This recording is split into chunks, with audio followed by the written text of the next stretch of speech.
Hey friends, it's February 22nd and I'm still recovering from sinus junk, and actually my hair is doing I almost feel like I have a mullet right now. It's kind of cool actually. I don't hate it. I mean, it is a little weird. Anyways, that's not what I was making this video for. I was making this video cuz I don't remember if it was earlier today or yesterday when I was channeling, but I was talking to God, spirit, whatever you want to call it, and I was just kind of going through in my head, like, I was being reminded that this story that I'm playing out is actually kind of following along with, I mean, ultimately, well, what I would want. Okay, so let me tell you what I would not want. Okay, so let me tell you what I'm sick of.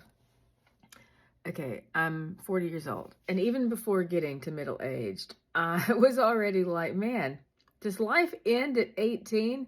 Because, if you watch most TV, or at least the TV that I saw back when I watched TV or anime, it's like everything's always about, like coming of age, becoming an adult, which you don't really become an adult at like 18 or 20, FYI. Like, your brain doesn't stop developing until 28. Anyways, um, but we get all these stories where, like a boy meets girl, they get married, boom, happily ever after. Or you turn a certain age, you get a job, boom, your life's over.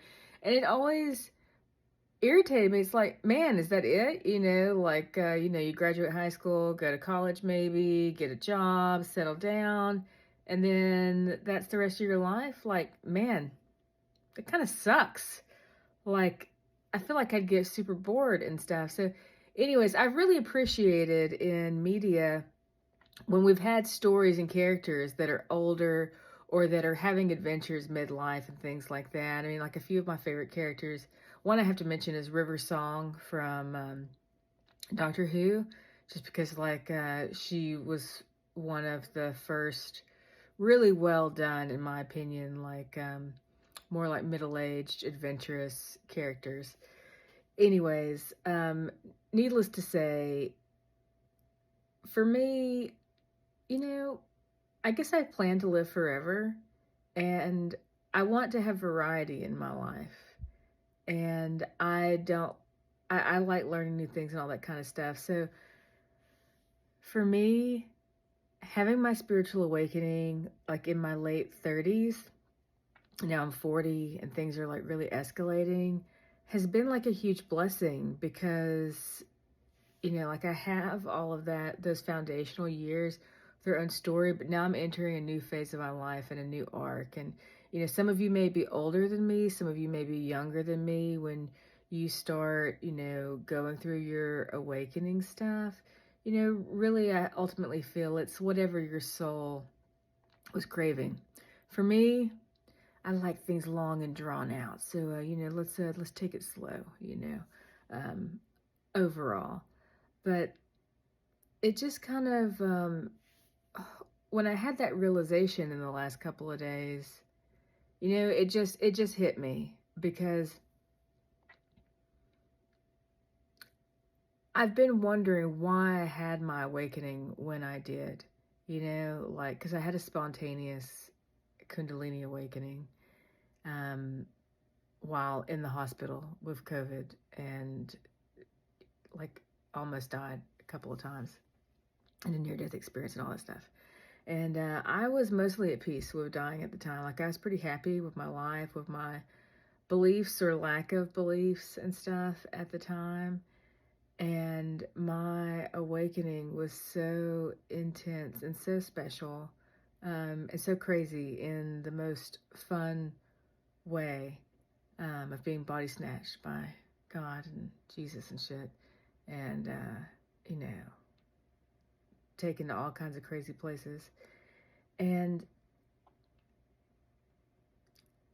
I've struggled since my awakening because I like to I want to understand things. Like, I feel like I was put on this planet curiosity is one of my like top things. And I want to know, like, why, like, like, why me? Why did this happen? What did I do? Like, at what point did I like manage to like crack this thing? Cause I wasn't on a quest for a spiritual awakening. I didn't even know what a spiritual awakening was. My whole life, I've just tried to be true to myself and true to my heart and be the best person that I can be and be like loving and kind and understanding and all that jazz. And not, I think the big thing for me has been coming up with my own meaning for those things and not letting someone else's meaning of what it is to be a good person, be the rule book that I live by. So I still don't know exactly why, I mean, I don't know the exact, exactly how many experience points did I need to reach that, like that level up mark. But